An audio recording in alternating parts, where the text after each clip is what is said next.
हमारी कोशिश होती है ऑफ एंड ऑन मुख्तलिफ आर्टिस्ट से आपकी मुलाकात करवाते रहे। वो डिफरेंट कैटेगरीज के आर्टिस्ट होते हैं, कुछ बहुत पुराने इस्टेब्लिश्ड आर्टिस्ट, कुछ बिल्कुल नए आर्टिस्ट और कुछ ऐसे आर्टिस्ट जो कि शायद इतने पुराने तो नहीं हैं लेकिन अपने काम की वजह से बहुत जल्दी लोग उनको एक्नॉलेज करें, उनके काम को मान रहे हैं। ये सॉन्ग जो आपने देखा इसका टाइटल ब्लॉकबस्टर है और अब तक करीबन 1,40,00,000 से ज़्यादा लोग इसको देख चुके हैं और सोशल मीडिया कोक स्टूडियो का एक ताज़ा तरीन आने वाला गाना है। और इस गाने के अंदर मुख्तलिफ लोग वैसे तो फीचर करें, वी कैन सी फारिस इसके अंदर हैं, दीगर आर्टिस्ट हैं, लेकिन एक जो पंजाबी गाने वाले आर्टिस्ट इसमें नज़र आते हैं बड़े ज़बरदस्त किस्म के लाइट ग्रीन कुर्ते में, वो उमैर भट्ट हैं। और उनके हवाले से आपको ये भी बताएं कि कोक स्टूडियो 14 में भी इससे पहले फीचर कर चुके हैं, ज़बरदस्त गाते हैं, पंजाब के टाइप के वोकल्स हैं उनके, पंजाबी गानों को जैसे वोकल्स चाहिए होते हैं, तो हमने ज़रूरी समझे कि हम उन्हें इनवाइट करें। And thanks to him that he is here right now with us in the studios. अस्सलाम वालेकुम उमैर। अस्सलाम, कैसे हैं आप? अल्हम्दुलिल्लाह, गुड मॉर्निंग आपको। कैसे रही आज? सब ज़्यादा जल्दी तो नहीं उठाया? नहीं, मतलब आम रूटीन ही थी। अच्छा, वैसे भी आम रूटीन में 8-9 बजे तक उठ जाते। अच्छा, यूजुअली आर्टिस्ट जो है ना वो देर तक, क्योंकि रात अक्सर काम चल रहे होते हैं, मतलब जब ज़्यादा हो तो फिर ऑब्वियसली उनको सुबह लेट तक काम करते हैं और सुबह फिर लेट उठते हैं सोने।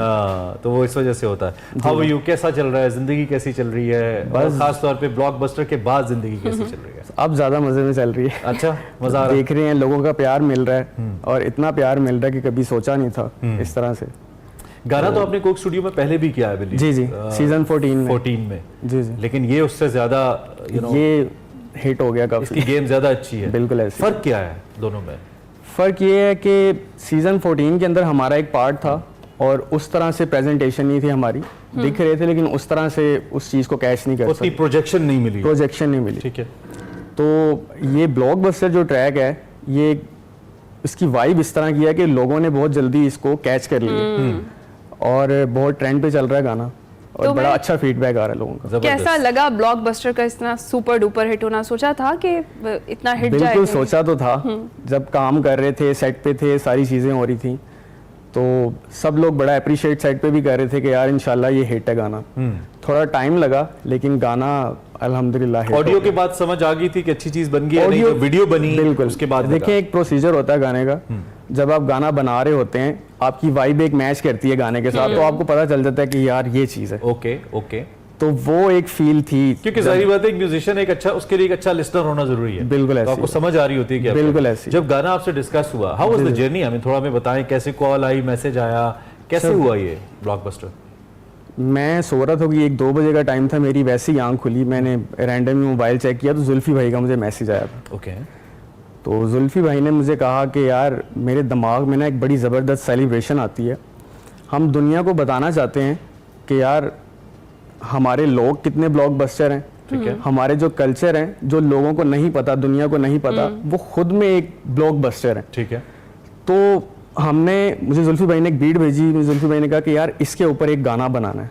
अच्छा। और इस टाइप का बनाना है कि वो ब्लॉकबस्टर हो, उसके अंदर पाकिस्तान का एक स्वैग हो जो पंजाबी स्वैग है, ठीक है, और आप पूरे पाकिस्तान को रिप्रेजेंट कर रहे हैं उस गाने के अंदर। तो यहाँ से बात स्टार्ट हुई है। तो basically tempo and beat was decided by Zulfi भाई और फिर आपने उसके ऊपर बिल्कुल ऐसे वो बीट के ऊपर वो गाना लिखा, ठीक है। और वो लिरिक्स जो आपके जहन में आए फिर वो कैसे आपने कोरिलेट किया? क्या चला आपके माइंड में? बतौर बड़ी मजेदार स्टोरी है। वो इस तरह से है कि मुझे जब जुल्फी भाई ने बीट भेजी, मैंने 1-2 आइडियाज बना के जुल्फी भाई को भेजे, जुल्फी भाई को पसंद नहीं आए। अच्छा। तो जुल्फी ने कहा यार इस तरह से नहीं, इसको थोड़ा और करें, ठीक है। तो मेरी जब बस होगी तो फिर मैंने अपने बड़े भाई जो शमरोज भट्ट हैं, जो सीजन 14 में मेरे साथ थे, अच्छा, और जो मतलब मेरी इंस्पिरेशन भी वही है, उनको देख के मैंने म्यूजिक स्टार्ट किया। उन्होंने मुझे बहुत हेल्प आउट किया मेरी सारी चीज़ों को जो है वो इम्प्रोवाइज करने में। तो मैंने भाई को कहा, मैंने कहा यार इस तरह से अब मुझे समझ नहीं आ रही है, आप बताएं। फिर उन्होंने मुझे आइडिया दिया, वो जो गाने का पार्ट है टोर वेख मित्रा दी, वहां से स्टार्ट हुआ। अच्छा। असल में गाना। ओके। तो फिर उससे आगे बनता गया गाना। हम चाहेंगे अगर थोड़ा सा वो ये वाला पार्ट हमें सुनाइए ना, फिर इस पे मजीद बात करते हैं।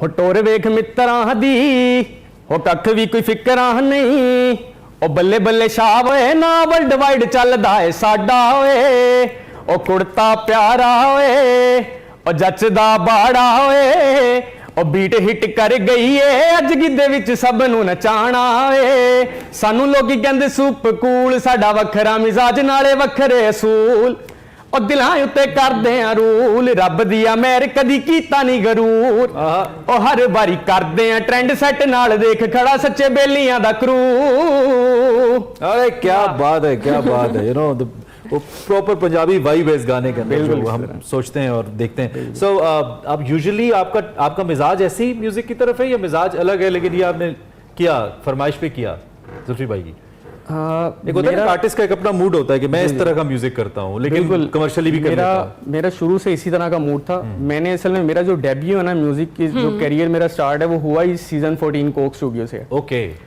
तो अब जो मेरे बड़े भाई हैं उन्होंने शुरू से मुझे एक विजन दिया था कि यार पंजाबी जो म्यूजिक है ना पाकिस्तान में जिस तरह इंडिया में आप देखते हैं पॉप पंजाबी म्यूजिक जिस तरह से हो रहा है कितना कितना हिट हो रहा है उस तरह से पाकिस्तान में वो जगह खाली थी हमारे बड़े लेजेंड आर्टिस्ट हैं बिल्कुल हमारे बड़े लेजेंड आर्टिस्ट हैं इस तरह इब्रारुल हक हैं आरिफ लोहार साहब हैं लेकिन अब आरिफ लोहार साहब का एक गाना बड़ा हिट है तो उस तरह से म्यूजिक कोई नहीं कर रहा था पंजाबी वो बड़ा एक गैप आ गया था पाकिस्तान की इंडस्ट्री में तो उस चीज़ को कवर करना था और यही सोच थी यही विजन था कि यार हमने पंजाबी को एक नेक्स्ट लेवल पे लेके जाना पाकिस्तान से ओके माशाल्लाह you are a good addition to it जो गैप था उसको आप अच्छे हमें लग रहा है कि आगे चल के भी हमें बहुत अच्छी मौसीकी सुनने को मिलेगी इसी टाइप की म्यूजिक आपको आने वाले दिनों में सुनने को मिलेगा अच्छा तो उमैर जो दीगर आर्टिस्ट थे फारिस शफी और गढ़वी ग्रुप मतलब एक अकेले गाना अपना सोलो देना और जो आपके दिमाग में चल रहा है उसी तरीके से परफॉर्म करना कुछ अलग होता है और किसी के साथ गाना और उसकी वाइब के साथ मैच करना या उसका आपकी वाइब के साथ मैच करना ये भी बड़ा एक टास्क होता है ओवरऑल कैसा रहा एक्सपीरियंस हाँ जी बड़ा ज़बरदस्त एक्सपीरियंस था ये फारिस बेसिकली आपको पता है किसी तारुफ का मोहताज नहीं है वो माशाल्लाह बहुत टैलेंटेड और बड़ा ज़बरदस्त आर्टिस्ट है फारिस पूरी दुनिया जानती है उसको तो उसके साथ काम करना तो वैसे ही हर किसी का होगा कि यार फारिस के साथ काम करे वो और मेरे जैसा आर्टिस्ट जो पंजाबी को वैसे ही बड़ा लाइक करता है और फारिस भी पंजाबी को बड़ा वो उस तरह से करता है तो एक बड़ा ज़बरदस्त एक्सपीरियंस था मेरे लिए अच्छा रैप में पाकिस्तान के पास दो तीन और भी अच्छे ऑप्शंस हैं अब अच्छे लोग रैप कर रहे हैं जी। तो why Faris was selected I mean इसके पीछे क्या फिलॉसफी थी बिल्कुल फारिस का जो एक जॉनरा आप कह सकते हैं वो पंजाबी के अंदर उसकी एक फील है फारिस की बिल्कुल सही आपने भी मौला जट मूवी देखी होगी उसकी तो उसके अंदर भी उसने बड़ा एक अच्छा करैक्टर अदा किया था तो पंजाबी के अंदर उसकी एक फील है फारिस की तो वो और उसकी एनर्जी इस तरह की है कि हर बंदा फील करता है उस चीज़ को ठीक है तो इस सब के पीछे जुल्फी भाई का एक माइंड था जो सबको पता है बड़े जीनियस है आप थोड़ा सा बट फैक्टर की तरफ आए यूजुअली बट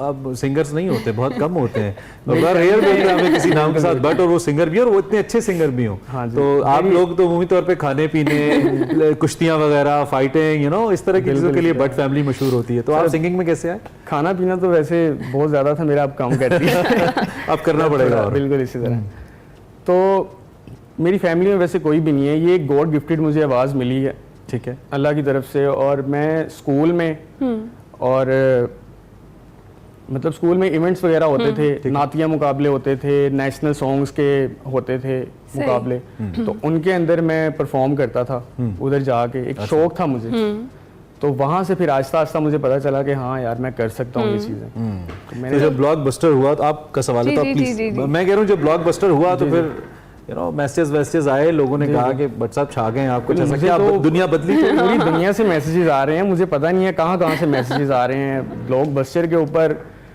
गोरे काले और इंडिया में बहुत ज्यादा वायरल है बहुत ज्यादा प्यार मिल रहा है इंडिया से तो मुझे पता नहीं कहाँ से लोग मेंशन कर रहे हैं और कमेंट्स कर रहे हैं कि यार माशाल्लाह कमाल है सही जिस तरह से आप बता रहे हैं कि स्कूल के टाइम से ही आपकी मतलब आपको शौक था और आप कुछ ना कुछ परफॉर्म करते रहते थे फैमिली की सपोर्ट शुरू से रही मतलब वैसे यूजुअली यही कहा जाता है किस काम में पड़ गए हो पढ़ाई करो भाई ये क्या कर रहे हो वालिद साहब बड़े वो दीनी टाइप के हैं अच्छा फिर तो मुश्किल रहा होगा अच्छी बात है तो मतलब उनका थोड़ा स्टार्ट में था कि यार मतलब क्या कर रहे हो आप तो आहिस्ता आहिस्ता जब उन्होंने देखा कि यार बच्चे करना चाहते हैं तो उन्होंने इतना मना नहीं किया उन्होंने कहा आप जो करना चाहते हैं आप करें अच्छा। उमैर ये इतनी बड़ी खिदमत है ना जो आप लोग आर्टिस्ट कर रहे हैं लोग इसे कहते हैं कि कोई बड़ा गुनाह इस इतने परेशानी के दौर में जब लोगों को खास तौर पे पाकिस्तानियों के पास हंसने के लिए कोई लम्हा नहीं हर शख्स परेशान बिल्कुल ऐसे उसमें एक आर्टिस्ट आके लोगों को हंसाता है एंटरटेन करता है नचा देता है इससे बढ़ के और क्या खिदमत है बेसिकली जुल्फी भाई का विजन ही यही था कि दुनिया के अंदर बहुत ज्यादा परेशानी है हर बंदा परेशान अब जैसे 2 AM गाना आया तो हमने कहा ये बहुत स्पिरिचुअल गाना है भाई ये बहुत कनेक्ट कर रहा है लोगों को